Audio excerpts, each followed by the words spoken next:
Hello everyone. देखिए board exam 2024 के लिए ये एक मॉडल पेपर सोल्व कर रहे हैं हम क्लास 10 के इंग्लिश का। तो ये जो मॉडल पेपर है कैसे सोल्व होता है देखिए। शुरू में आपको मिलेंगे 20 नंबर के ऑब्जेक्टिव क्वेश्चन। ये 20 नंबर के ऑब्जेक्टिव क्वेश्चन आ रखे हैं शुरू में, आप ये देख सकते हैं ये सारे ऑब्जेक्टिव क्वेश्चन है। ओके, ये 20 नंबर के सारे क्या हैं ऑब्जेक्टिव क्वेश्चन है। कौन सा किसका आंसर है वो समझते हैं। देखिए शुरू में मिलेगा आपको पैसेज और इसमें दिया गया है कि read the following passage and answer the questions choosing the correct option. कि रीड द फॉलोइंग पैसेज, निम्नलिखित पैसेज को पढ़िए ध्यान से और आंसर दीजिए क्वेश्चंस के। चूजिंग और करेक्ट वाला ऑप्शन इसका चुनिए। तो इसमें आपको पैसेज पढ़ना है, पैसेज के आधार पर इसमें से आपको इसके आंसर निकालने हैं। कैसे निकालेंगे? पहला क्वेश्चन है कि राणा प्रताप टू का वर्ब डेट अंटिल। तो यहाँ पर बोला गया है कि जो राणा प्रताप है उन्होंने जो प्रतिज्ञा ली थी वो कब ली थी, कहाँ पे ली थी, ये बताना है। तो राणा प्रताप टू का वर्ब, तो शुरू में इसका आंसर मिल गया अंटिल, चित्तौड़। तो ये चित्तौड़ पढ़ा जाता है तो चित्तौड़ में ली थी उन्होंने, तो इसका सी वाला ऑप्शन करेक्ट हो जाएगा। तो आप पहले क्वेश्चन पढ़ लें फिर इसमें से इसका आंसर छाट लें, इसी तरीके से हो जाता है पेपर। दूसरा क्वेश्चन है कि Rana Pratap is honoured even today for his. जो राणा प्रताप है उनको ऑनर्ड किया गया, सम्मानित किया गया, इवन टुडे आज भी किया जाता है। फॉर हिज किसके लिए किया जाता है? तो देखिए ऑनर्ड कहाँ पे लिखा हुआ है, तो चेक करें ऑनर्ड, चेक करें कहाँ पर है। अगर ये वर्ड कहीं पे मिल जाता है वहीं पे इसका आंसर छिपा हुआ होगा। तो देखिए he is honoured even today his spite and sacrifices. तो स्पाइट एंड सैक्रिफाइसेस देखिए ध्यान से, ऑनर्ड यहाँ पर आया है तो even today for his spite and sacrifices. Spite का मतलब होता है उनकी पवित्र आत्मा के लिए और सैक्रिफाइसेस उनके त्याग के लिए उनको जाना जाता है, उनको सम्मानित किया जाता है। तो इसका बी वाला ऑप्शन करेक्ट हो जाएगा। तो इस तरीके से आप इसका आंसर निकाल सकते हैं। तीसरा क्वेश्चन क्या उसको समझते हैं। तीसरा क्वेश्चन है राणा प्रताप फोर्ट, जो राणा प्रताप थे वो लड़े अगेंस्ट के खिलाफ द ह्यूज आर्मी, एक ह्यूज आर्मी के खिलाफ वो लड़े थे। तो जहां पे देखिए फोर्ट आ जाएगा, देखिए फाइट या फोर्ट, ही फोर्ट वो लड़े थे अगेंस्ट किसके खिलाफ, ह्यूज आर्मी, एक बड़ी आर्मी के खिलाफ, मुगल एम्परर अकबर। तो अकबर के खिलाफ वो लड़े थे, तो इसका बी वाला ऑप्शन करेक्ट हो जाएगा, अकबर बी वाले ऑप्शन में है। देखिए इस तरीके से आपको ये मिलेंगे क्वेश्चन। अब देखिए क्वेश्चन नंबर 4 से 8 तक क्या मालूम किया गया है कि choose the correct option, correct वाला ऑप्शन चुनिए टू आंसर और आंसर बताइए द फॉलोइंग क्वेश्चन, निम्नलिखित क्वेश्चन का। तो यहाँ पर एक ग्रामर बेस्ड क्वेश्चन है। तो पहला इसमें चौथा जो क्वेश्चन है द नाउन फॉर्म, देखिए नाउन बताना किसका, गुड का, गुड होता है अच्छा, तो गुड्स ये समान हो जाएगा, ये नहीं होगा, नाउन फॉर्म बताना है। और बेटर अच्छा होता है, ये भी एडजेक्टिव है, बेस्ट ये भी एडजेक्टिव है, तो ये हो जाएगा गुडनेस, गुडनेस इसका करेक्ट आंसर है डी वाला। और पांचवा क्वेश्चन है, पांचवा क्वेश्चन क्या है कि देखिए सी वॉज काइंड, वह दयालु थी, इनफ टू हेल्प, फिर भी उन्होंने क्या मेरी मदद करी, आइडेंटिफाई पहचान कीजिए एडवर्ब, एडवर्ब की, एडवर्ब क्या होती है देखिए जो वर्ब को क्लैरिफाई करे वो होती है एडवर्ब।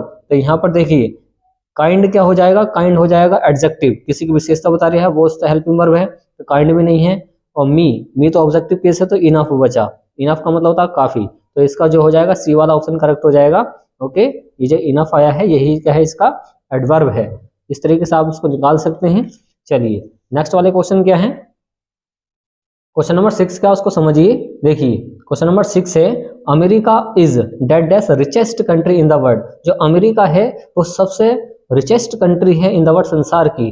तो इसमें क्या आएगा कि अमेरिका इज तो यहाँ पर आएगा आर्टिकल ए, क्योंकि अमेरिका एक सबसे बड़ी या सबसे महान या फिर सबसे अमीर कंट्री है इन द वर्ल्ड, संसार की, तो इसमें आर्टिकल ए आएगा। क्वेश्चन नंबर 7 है कि there are some books in his bag, there are some books, कुछ किताबें हैं, इन हिज बैग उसके बैग के अंदर। तो पार्ट ऑफ स्पीच में अंडरलाइन में जो दिया गया है उसको बताना है कि ये नाउन है, एडजेक्टिव है, वर्ब है, ये कंजक्शन है। तो आपको बताना है, देखिए नाउन किसी के नाम को नाउन कहते हैं, एडजेक्टिव जो किसी की विशेषता बताए, तो सम बुक कुछ किताबें हैं। तो यहाँ पर क्या बता रहा है, ये एक तरह से गिनती दिखा रहा है, क्या दिखा रहा है, गिनती दिखा रहा है। तो एडजेक्टिव भी नहीं होगा, वर्ब भी नहीं है, कंजक्शन वो होता है जो दो सेंटेंस को जोड़ता है, तो ये बन जाएगा एक तरीके से नाउन। ओके, नाउन फॉर्म एक कंडीशन है नाउन फॉर्म की, ओके, जिसमें गिनती हो जाए उसको बोला गया है। और 8वां क्वेश्चन है द स्काई ग्रू डार्क, जो स्काई है जो आसमान है, ग्रू डार्क वो अंधेरा मतलब काला हो गया है। आइडेंटिफाई द वर्ब, वर्ब की पहचान कीजिए, इसमें वर्ब क्या है, तो ग्रू का मतलब होता है होना, डार्क अंधेरा तो होगा नहीं, स्काई भी आसमान होता है, दावी, और ग्रू का मतलब होना। जो वर्ब होता है जो काम होता है उसको तो बोलते हैं, क्या बोलते हैं, वर्ब बोलते हैं। तो ग्रू का मतलब होता है हो गया, क्या हो गया, डार्क काला। और क्वेश्चन नंबर 9 से लेकर 10 तक क्या मालूम किया गया है कि read the following passage, and answer the questions that follow. तो रीड, यहाँ पर पढ़िए फॉलोइंग पैसेज को, पैसेज के आधार पर इसके भी आपको आंसर निकालने हैं। तो क्वेश्चन नंबर 9 क्या है? अ मैन, एक व्यक्ति, who takes away another man's freedom, एक व्यक्ति जो दूसरे की आज़ादी को छीन लेता है। तो यहाँ पर इसको चेक करें वो क्या कहलाएगा। I knew that oppression must be liberated just as surely as oppressed. A man who takes away another man's freedom, यहाँ पर is a prisoner hated. Prisoner hated के बारे में पूछा गया है, मतलब कहा गया है कि एक व्यक्ति जो दूसरे की आज़ादी को छीन लेता है, फ्रीडम मतलब आज़ादी को छीन लेता है, a prisoner of hated कहलाता है। इसका बी वाला ऑप्शन करेक्ट हो जाएगा। अगला वाला पढ़े, फिर इसमें छांटते हैं कि who according to Mandela, Mandela के अनुसार इज नॉट, ये नोट लिखा हुआ है फ्री, तो कौन आज़ाद नहीं होता है? मंडेला के अनुसार।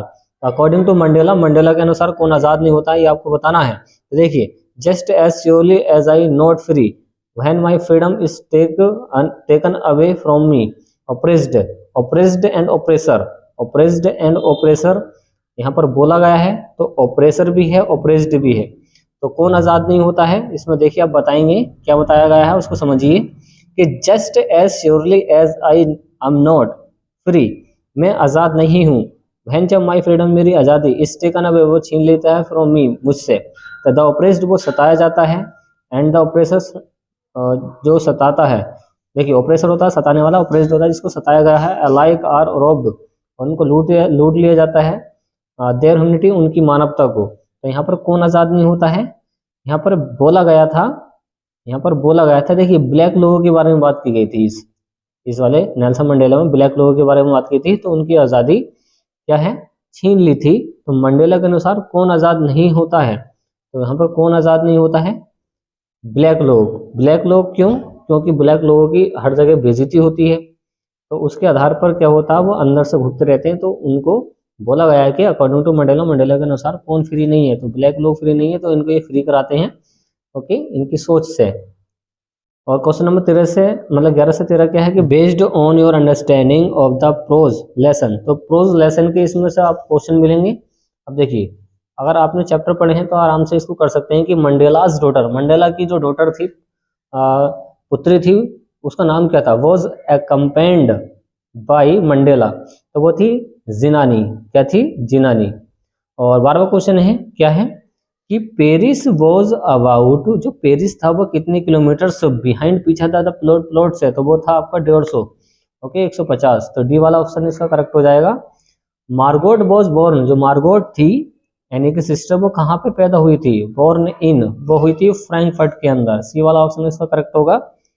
अब बोला गया कि read the following extract and answer the questions that follow. तो यहाँ पर ये जो है एक पोइट्री है, इसमें से आंसर निकालने हैं। इन विच मूड, कौन से मूड में, do you think the poet, जो कवि था वो कौन से मूड में था? तो यहाँ पर एक क्या है, ये पोयम है, और यहाँ पर जो कवि हैं वो उदास रहते हैं। उदास कौन से में? देखिए, गुड, एंग्री, मेलनचोली, हैप्पी। तो मेलनचोली होता है उदासी, तो उदास था वो जो पोएट था, वो कैसे मूड में था? मेलनचोली मतलब उदास। तो यहाँ पर सैड भी हो सकता था, मेलनचोली भी मतलब उदासी होता है, तो इसी वजह से सी वाला ऑप्शन करेक्ट हो जाएगा। हु चेंज्ड, किसने बदल दिया था पोएट मूड, कवि का जो मूड था वो किसने बदल दिया था? कोई ने बदल दिया था, ड्रॉप ऑफ रेन, रेन ने बदल दिया था, ट्री ने, या नेचर ने? तो क्रो ने बदल दिया था। क्रो ने वहां से ऊपर से एक बर्फ के टुकड़े गिरा देता है, तो उसका मूड चेंज हो जाता है। 16वां क्वेश्चन क्या है कि based on your understanding the supplementary lesson choose the correct option to answer the following questions. यहाँ पर बोला गया 16वां question, Tricki was hospitalised for about, Tricki को हॉस्पिटलाइज्ड किया गया, हॉस्पिटल में भर्ती किया गया, फॉर अबाउट किसके लिए? कब तक के लिए? तो उसको जो भर्ती किया गया था, 4th नाइट के लिए भर्ती किया गया था, ओके। इसमें 2 हफ्ते आ जाते हैं, तो इसमें 4th नाइट आ जाएगा। और 17वां क्वेश्चन क्या है?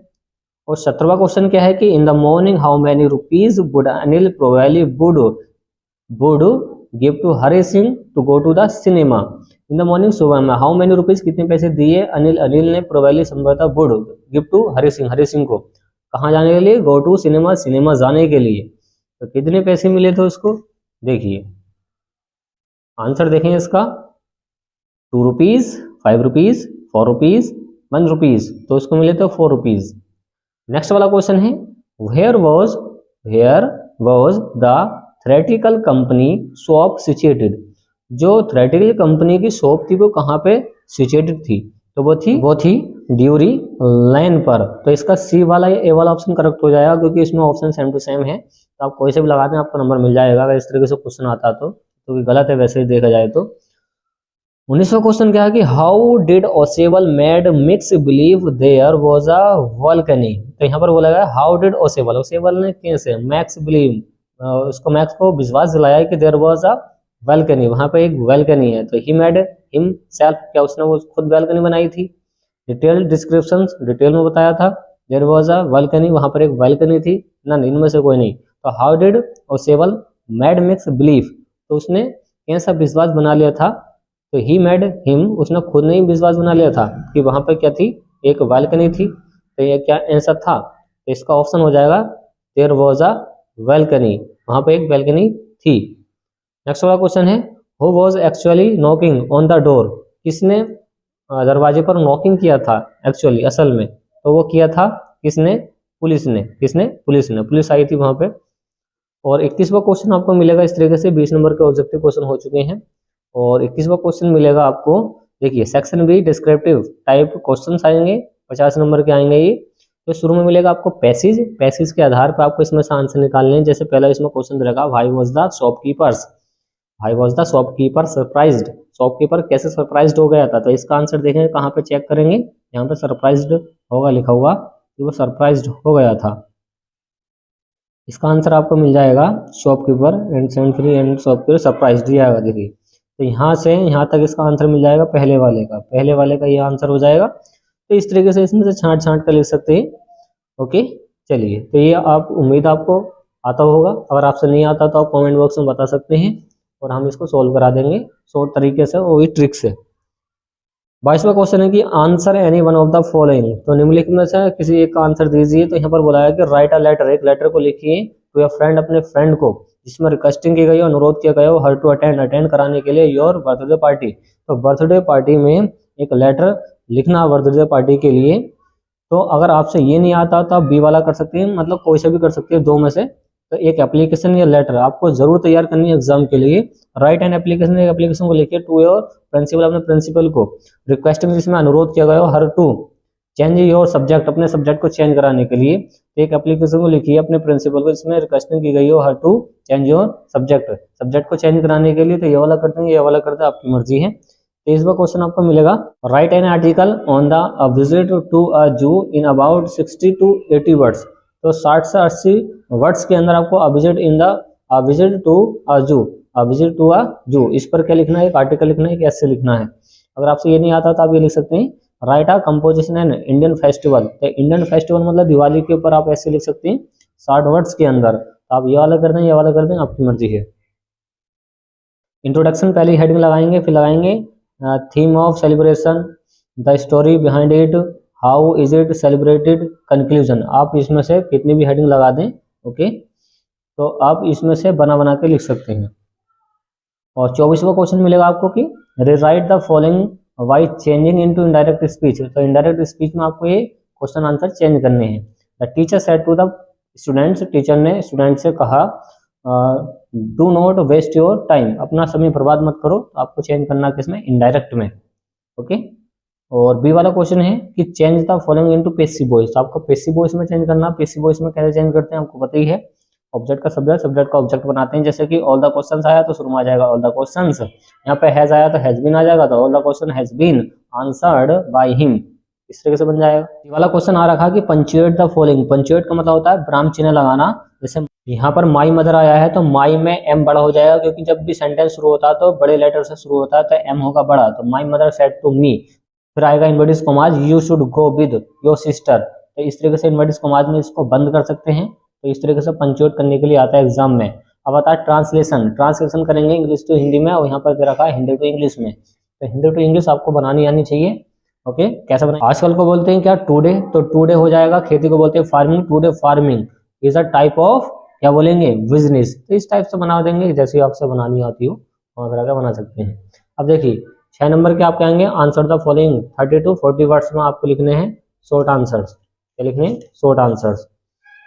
नेक्स्ट वाला क्वेश्चन आ रखा है, इसमें शॉर्ट है। पहला क्वेश्चन क्या है कि how did the post master, post master ने कैसे हेल्प लेंचो, लेंचो की मदद की है। तो इस तरीके से आ रखा है। और में आ रखा है व्हाट ट्विन ऑब्लिगेशंस, दो कर्तव्य क्या है। Does Mandela Mandela mention, does Mandela mention, Mandela ने जिसमें वर्णन किया है वो कौन से दो कर्तव्य हैं। तो इस तरीके से दो शॉर्ट आंसर आ रहे हैं, कोई से भी कर सकते हैं या फिर बी वाला कर सकते हैं। नेक्स्ट वाला क्वेश्चन ये है कि why did the pilot go behind the strange aeroplane, जो पायलट था वो क्यों बिहाइंड द स्ट्रेंज, वो अजीब से एरोप्लेन के पीछे क्यों गया था। तो इस तरीके से आ सकता है या फिर इस तरीके से आ सकता है कि व्हाट इज द कावई, कावई क्या है, हु वॉर इट, उसे कौन पहनता था। तो ये क्वेश्चन आंसर आ रखे हैं। तो ये क्वेश्चन आंसर आ रखे हैं, इसमें से कोई से भी कर सकते हैं। और 26वां क्वेश्चन क्या है कि answer any one of the following in about 60 words. 60 words में आपको क्वेश्चन लिखना है। जैसे हु वाज लेंचो, लेंचो वाला क्वेश्चन आ रखा है इसमें, what were the his problem, उसकी मुख्य समस्याएं क्या थी। Why did he write a letter, उसने एक लेटर क्यों लिखा टू गॉड ईश्वर को। तो इस तरीके से आ रखा है ये लॉन्ग क्वेश्चन। तो ये लॉन्ग क्वेश्चन कर सकते हैं या फिर आप ये वाला कर सकते हैं इसके या में कि give a brief character sketch of Anne Frank, Anne Frank का करेक्टर स्केच लिखना है। तो आप ये वाला कर दें या वाला कर दें, मर्जी है जो आपसे आता हो। और 27वां क्वेश्चन आ रखा है इसमें, क्या रखा है कि reproduce 4 lines of any poem prescribed in your syllabus। तो यहाँ पर बोला गया कि डू नॉट कॉपी, तो अपनी किताब की 4 लाइनें लिखें पोएम की जो इसमें नहीं आ रखी हो, ये कर सकते हैं। या फिर इसके एक और आ रखा है कि राइट द सेंट्रल आइडिया, एक सेंट्रल आइडिया लिखिए of any one of the following, तो किसी का भी एक का सेंट्रल आइडिया लिख दें। जैसे फायर एंड आइस का रखा है, a tiger in the zoo का रखा है, how to build, how to tell build life, इसमें से जो आपको याद हो वो कर सकते हैं सेंट्रल आइडिया 3 नंबर में। फायर एंड आइस का और a tiger in the zoo का, ये दोनों के दोनों मोस्ट इंपोर्टेंट है, दोनों में से कोई से भी कर सकते हैं। 29वां क्वेश्चन क्या है इसमें, 29वां रखा है answer any one of the following in about 60, answer any one of the following in about 30 to 40 words, 30 से 40 वर्ड्स के अंदर आपको इसमें लिखना है कोई सा भी इसका आंसर। तो यहाँ पर दे रखा है ए वाला, how does doctor Harriet, doctor Harriet ने कैसा ट्रीट व्यवहार किया था डॉग उस कुत्ते से। तो इस तरीके से आ रखा है ये शॉर्ट आंसर। सप्लीमेंट्री के क्वेश्चन आंसर ये सारे के सारे सप्लीमेंट्री के क्वेश्चन आंसर हैं। और बी वाला क्वेश्चन है हु वॉज इन ओसेवल्स रूम, तो ओसेवल्स के रूम में कौन था। What was his, what was in his hand, उसके हाथ में क्या था। How did he entered the room, वह एंटर्ड कैसा हुआ, रूम में कैसे चला गया था। और 30वां क्वेश्चन है जो लास्ट क्वेश्चन है इसमें, answer any one of the following question in about 60 words. 60 words में आपको कोई सा भी इसका आंसर लिख देना है कि Griffin was rather a lawless person, जो ग्रिफिन था एक कानून को ना मानने वाला व्यक्ति था। कमेंट इस पे लिखिए। और बी वाला रखा कि गिव अ करेक्टर स्केच लिखिए किसका, हरि सिंह का। तो इस तरीके से पूरा पेपर आप कर सकते हैं, बस थोड़ी आपको तैयारी आनी चाहिए, और नहीं आती है तो आप इसके पैसेज में से बनाकर कुछ क्वेश्चन आंसर इसके लिख सकते हैं। तो इस तरीके से इसको सॉल्व कर सकते हैं इस पेपर को। तो उम्मीद है फ्रेंड्स आपको ये वीडियो पसंद आएगी, तो वीडियो को लाइक एंड शेयर कीजिए, चैनल को सब्सक्राइब कीजिए। थैंक्स फॉर वॉचिंग गाइस, मिलते हैं कैसे नेक्स्ट वीडियो में जो काफी इंपॉर्टेंट होगी एग्जाम के लिए।